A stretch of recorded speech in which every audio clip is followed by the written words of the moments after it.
Hi, welcome to Loft 801. My name is Diego, and today I'm going to be reviewing Dogtooth. It's a social commentary slash drama thriller and was released in the USA on March 14th, 2010. This film serves as an embodiment of Plato's allegory of the cave. Chandler Anderson requested this review, so thank you. However, before I hop into my review, please take a second to like and subscribe and hit the notification bell. If you do, you are literally the best. Thank you. Just a heads up, I will be spoiling this entire movie, so continue at your own risk. Lastly, if there's something that you want to see reviewed, leave a comment and I'll get to it. Thank you. We're hopping in 3, 2, 1. I gotta be completely honest, I don't even know how I want to start this review because this movie made me cringe. I guess for starters, I'll give you a quick and dirty rundown of the plot. There's a couple living in a fenced compound with their adult children, one son and 2 daughters. The couple has never let their children leave this compound, so they have no idea what the outside world is like. Like in Plato's allegory, the children are prisoners and they don't even realize it. They only know what they see and what their parents tell them. It is certainly an interesting premise, but the execution in this film is wild. The parents tell their children they will never be ready to leave until they lose a dog tooth. Keep this in mind. To keep his son sexually satisfied, the father pays a security guard from his work, Christina, to come and have sex with him. Hold on, stick around. I promise it gets worse. Hand in hand with his parental abuse, the father has some weird patriarchy idea that his son should be satisfied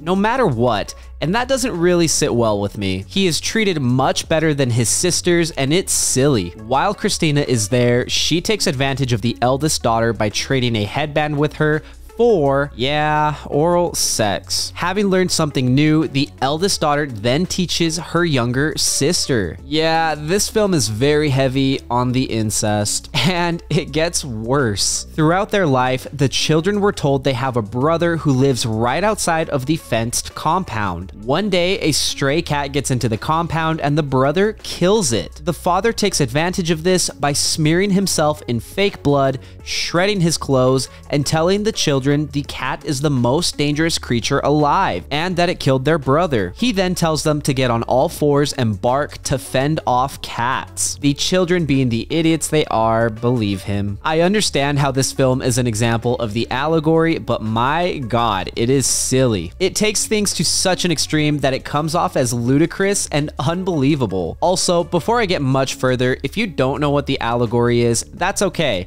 I've linked a quick YouTube video for you to watch because I'm going to bag on it. For starters, I hate Plato's allegory of the cave. It sounds so logical on the surface, but it's not. It relies on severe restrictions that don't apply to our metaphysical world. Additionally, it makes unfounded assumptions about the reactions and beliefs of the individuals in the cave. The human spirit is unconquerable, indomitable. A returning prisoner would without a doubt free many of the returning prisoners despite Plato's reasoning. Plato incorrectly makes the assumption that the prisoners do not have the ability to learn. Writing his allegory around 380 BCE, we now have over 2,400 years of human adaptation disproving his allegory. As humans, we continue to learn. This is one of my biggest complaints with this film. It relies on the fact that these children have spent their entire lives locked in a cave, but that's not true. These children have had the ability to roam around the cave. These children can see the people who are making the shadows. This film serves as proof that the allegory of the cave does not work because we can't apply its rules to our metaphysical world. As a side, I take issue with the fact that these children haven't learned anything by taking risks. That makes no sense. That's literally all children do. I hate to be so negative about a film, but the plot does not stand on its own 2 feet. Anyways, back to the story. Christina keeps taking advantage of the elder sister when she visits and brings movies to trade. This exposes the children to the outside world and they get in trouble, resulting in the father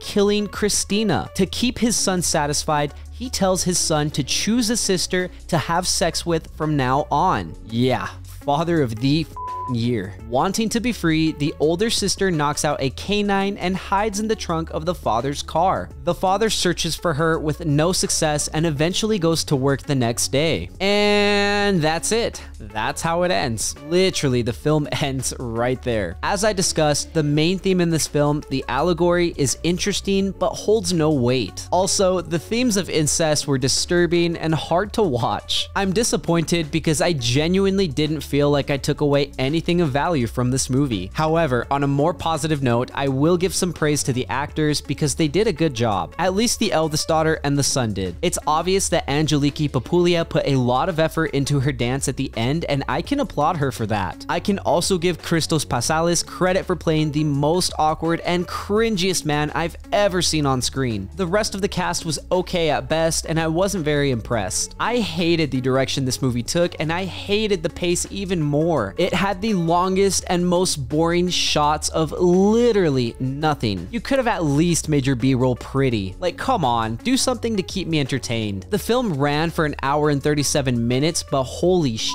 it felt longer than any 3-hour movie I have ever watched. There is only so much you can do in one closed-off compound. If this film had been an 8-minute short, I would have rated it much higher and I might have actually liked it. Equally unimpressive were the score and soundtrack. Literally, there was nothing impressive about them. The inclusion of a short snippet of Frank Sinatra doesn't do much in this film. Is that Frank Sinatra?